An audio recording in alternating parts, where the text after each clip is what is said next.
Le aziende sanitarie ospedaliere della Calabria chiuderanno il 2017 con 100 milioni di debiti. Il dato è emerso nel corso di un incontro tra il delegato alla sanità Pacienza e i direttori generali. Si lavora per evitare il blocco del turnover.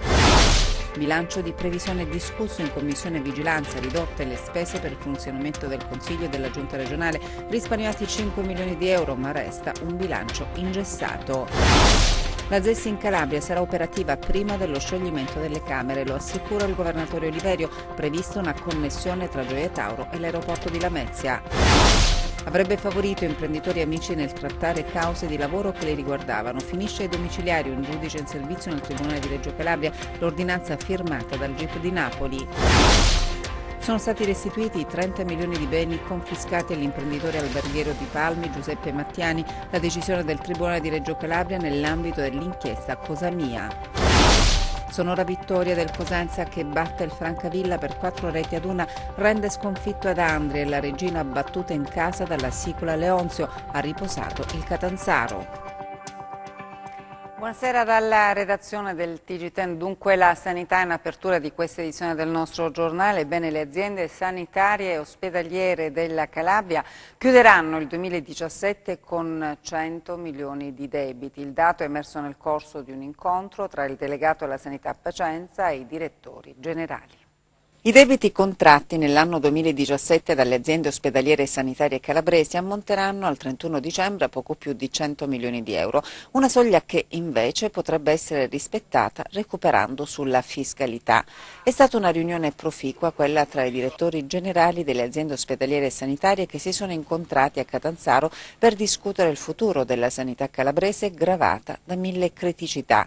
I manager a colloquio con il presidente Oliverio e il delegato regionale alla sanità Pacienza hanno tentato di individuare un percorso che possa consentire il raggiungimento di due obiettivi: tagliare l'extra budget e salvare i concorsi. Il paventato blocco del turnover potrebbe determinare la paralisi del sistema. Per quanto riguarda invece il mancato rispetto dei LEA evidenziato durante il tavolo a Duci, ci sarebbero molti dati non trasmessi che potrebbero migliorare gli standard della sanità calabrese.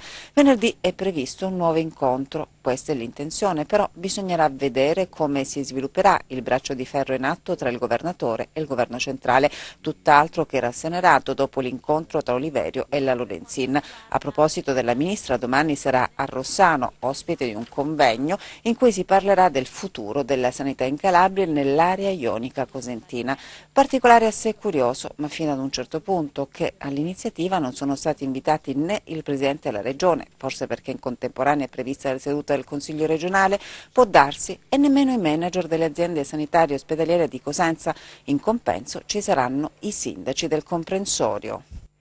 Sempre a proposito di sanità, il sindaco di Locri attacca e dice: la triste vicenda dell'ospedale rappresenta la più grande vergogna della Calabria. Attraverso appunto il direttore generale dell'ASP si potesse risolvere il problema, e ci abbiamo creduto, ci abbiamo sperato, non è stato così. È una sottolineatura quella che ha fatto nell'ultima intervista concessaci non più tardi di mercoledì scorso il sindaco di Locri, ma è una sottolineatura tutt'altro che amichevole. Quello speravamo che si risolvesse con il direttore generale la dice tutta. Calabrese sull'ospedale di Locri non fa sconti e non nasconde i suoi dubbi sull'operato del direttore generale dell'ASP di Reggio Calabria, Brancati. Con il manager i rapporti non sono mai stati buoni, numerosi gli scontri in riunioni pubbliche, quindi nessuna meraviglia. Ma a rendere ancora più infuocato il clima è lo stesso Calabrese che nel weekend ha diffuso un comunicato contro l'asserito gruppo di potere che gestisce e in malo modo da sempre l'ospedale di Locri. Nomi non ne fa il sindaco, ma la critica è distillata, quindi le indicazioni precise. Insomma, centellina il primo cittadino locrese. Denuncia una situazione ad esempio esplosiva al pronto soccorso con carenza di medici e si chiede: ma dove sono i medici di Locri? E attacca il direttore del presidio ospedaliero che ha potenziato alcuni reparti, pochi, e depotenziato altri, molti. E ancora su Brancati, è complice del gruppo di potere. Ma non finisce qui. È bello, anzi interessante, l'incipit del suo comunicato. L'arrivo degli ispettori spaventa politici, medici e manager. Gli ispettori sono coloro che appunto sono stati sollecitati dai sindaci della Locride e saranno inviati molto presto dal ministro della Salute Lorenzin. La polemica è davvero ancora agli inizi. Parliamo adesso della ZES che in Calabria sarà operativa prima dello scioglimento delle Camere, lo assicura il governatore Oliverio, previsto una connessione tra Gioia Tauro e l'aeroporto di Lamezia.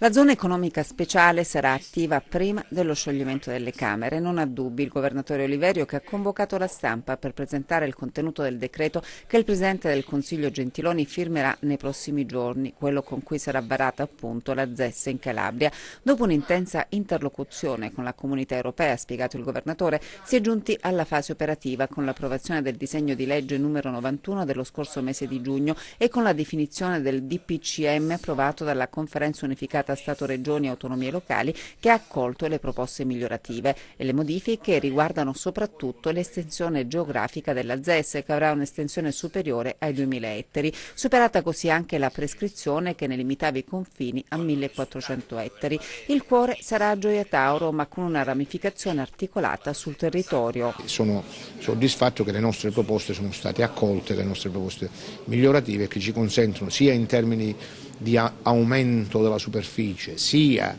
in termini di articolazione territoriale ci consentono di costruire una proposta di ZES che può essere sicuramente, credo, sarà un volano importante per la crescita e lo sviluppo della Calabria. Presente all'incontro anche l'assessore Franco Russo con delega al sistema della logistica, il quale ha sottolineato che la ZES sarà utile a tutta la Calabria. Ci permetterà di mettere in campo una migliore offerta per i grandi investitori. Io credo che la ZES sia un ulteriore acceleratore rispetto alla spinta che noi abbiamo colto nel 2016 e 2017. 2016 e 2017 sono molto positivi per tutta una serie di indicatori economici, incremento degli investimenti esteri, incremento del numero di aziende, diciamo tutti i segni più. Questo noi crediamo che possa essere ancora più forte, sia una spinta ulteriore a questi segni più che già ci sono.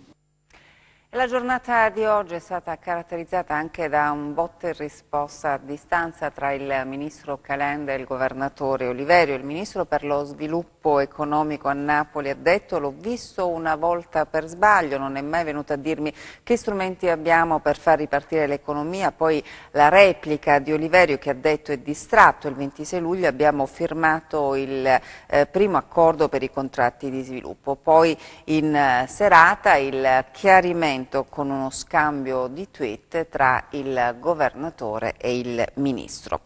Il bilancio 2018-2020 è all'esame della Commissione di Vigilanza della Regione Calabria, risparmiati 5 milioni di euro per il funzionamento sia del Consiglio sia della Giunta. Il bilancio però resta ingessato.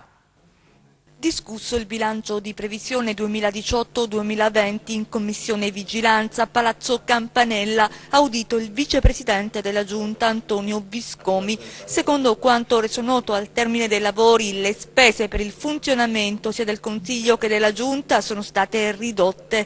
Risparmiati, è stato sottolineato, circa 5 milioni di euro. Nonostante ciò resta un bilancio ingessato, a precisarlo lo stesso presidente della Commissione. Bilancio un po' ingessato che bisogna per via delle entrate, la parte libera del bilancio è di 700 milioni, mentre mi ricordo diversi anni fa eravamo addirittura 1,5 miliardi, quindi c'è stata una contrazione e questo, se non verrà affrontato questo problema anche del precariato e una serie di problematiche, possono portare nei prossimi anni anche a un irrigidimento ulteriore del bilancio, un ingessamento ulteriore del bilancio. Quindi è una situazione, comunque abbiamo apprezzato lo sforzo fatto dall'amministrazione, obiettivamente a parte i partiti politici, lo sforzo fatto dall'amministrazione per contenere i deficit e questo è un bilancio come sempre un po' asfittico, ma dovuto, ripeto, a problemi proprio tecnici di funzionamento.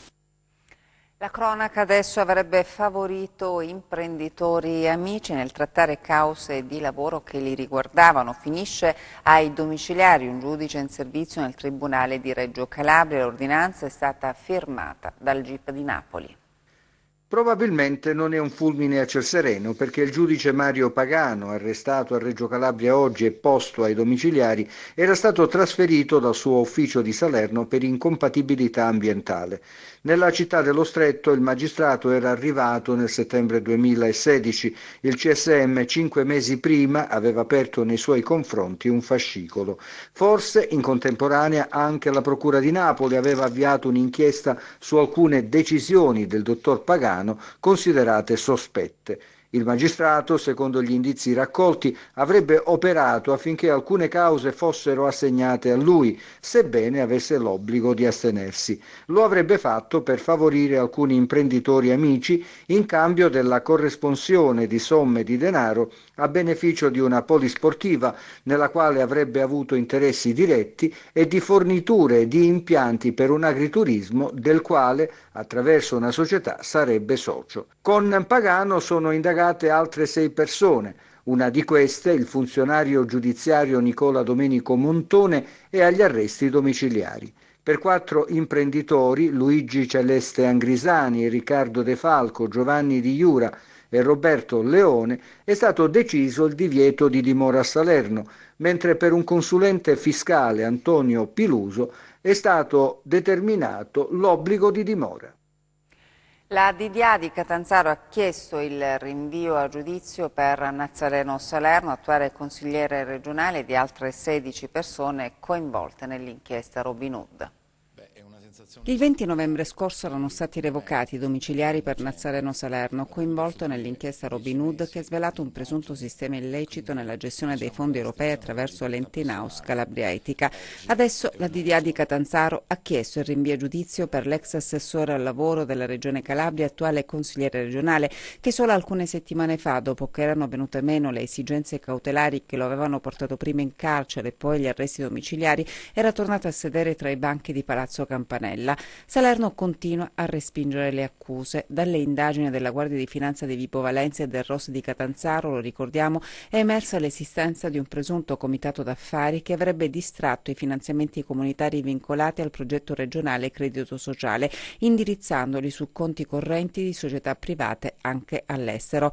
La richiesta di rinvio a giudizio è stata avanzata al GUP, oltre che per Salerno, anche per gli altri 16 indagati e 2 società. I reati contestati a vario titolo sono truffa, estorsione aggravata dal metodo mafioso, corruzione, peculato, turbativa d'asta e abuso d'ufficio. Sono stati restituiti 30 milioni di beni confiscati all'imprenditore alberghiero di Palmi Giuseppe Mattiani. La decisione del Tribunale di Reggio Calabria nell'ambito dell'inchiesta Cosa Mia.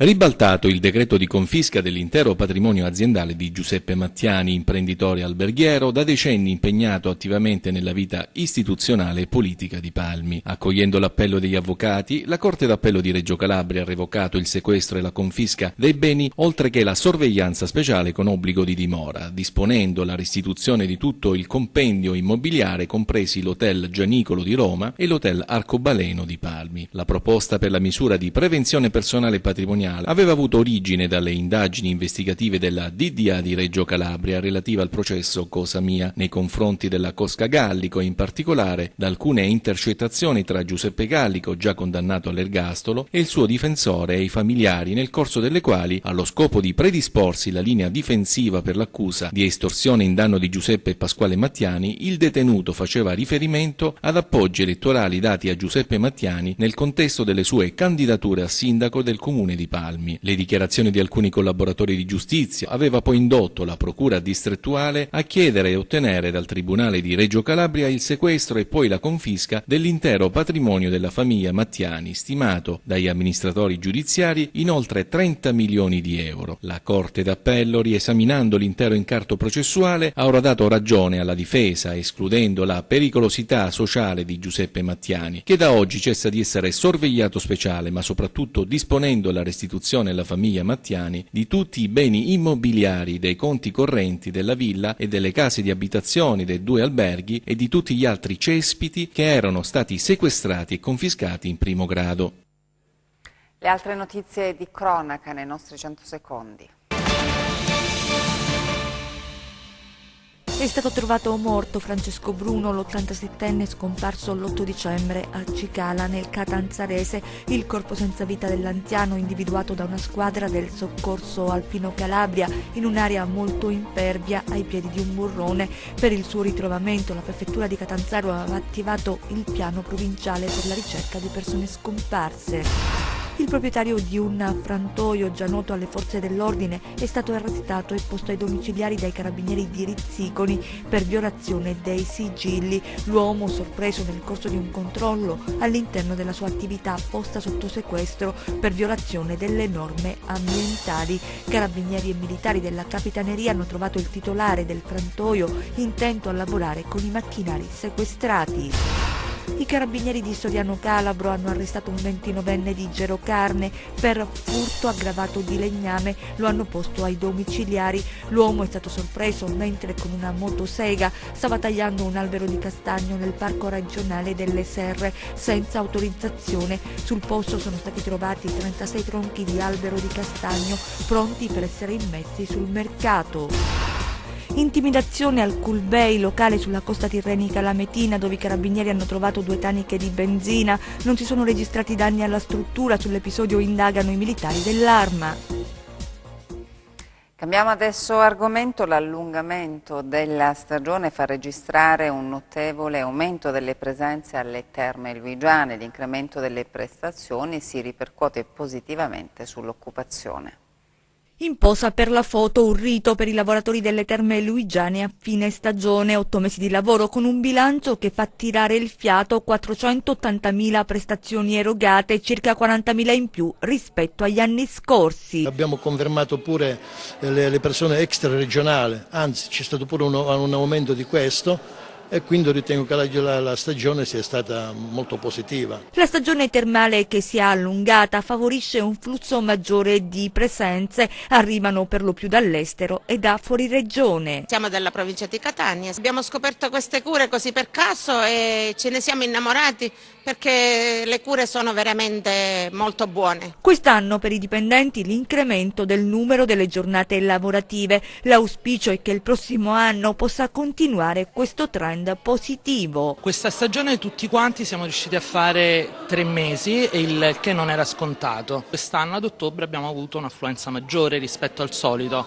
perché fondamentalmente fino all'anno scorso le persone sapevano che il 31 ottobre si chiudeva, quindi si concentravano tutti tra settembre, fine settembre e primi di ottobre.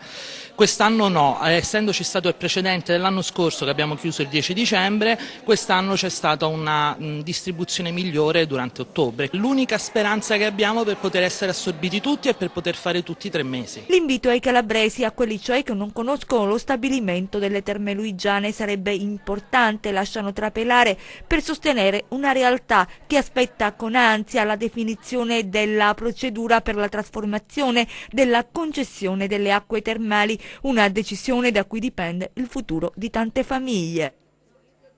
E adesso i risultati delle squadre calabresi di calcio. Sono dovuto pure andare a San Francesco di Paola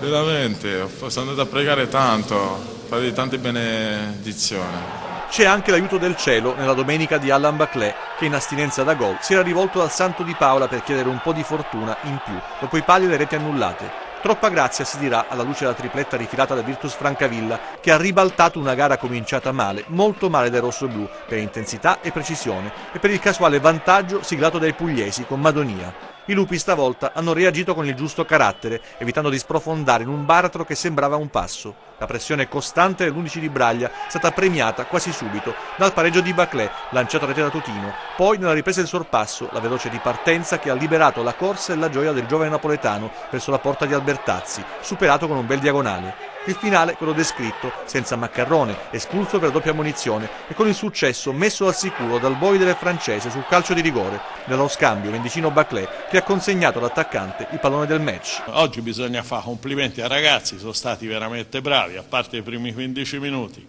dove abbiamo preso un gol evitabilissimo. L'ambiente che c'è intorno a noi è sempre critico, io non riesco a capire perché.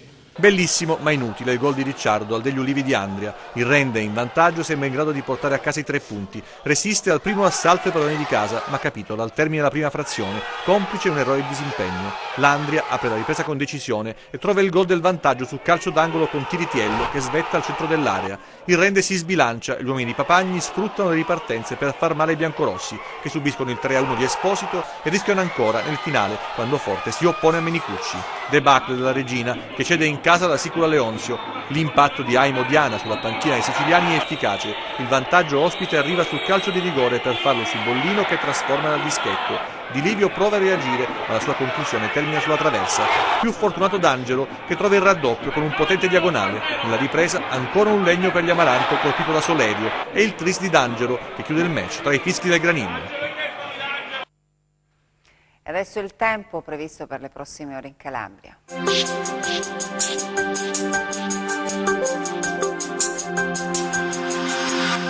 Ben ritrovati da meteoincalabria.it.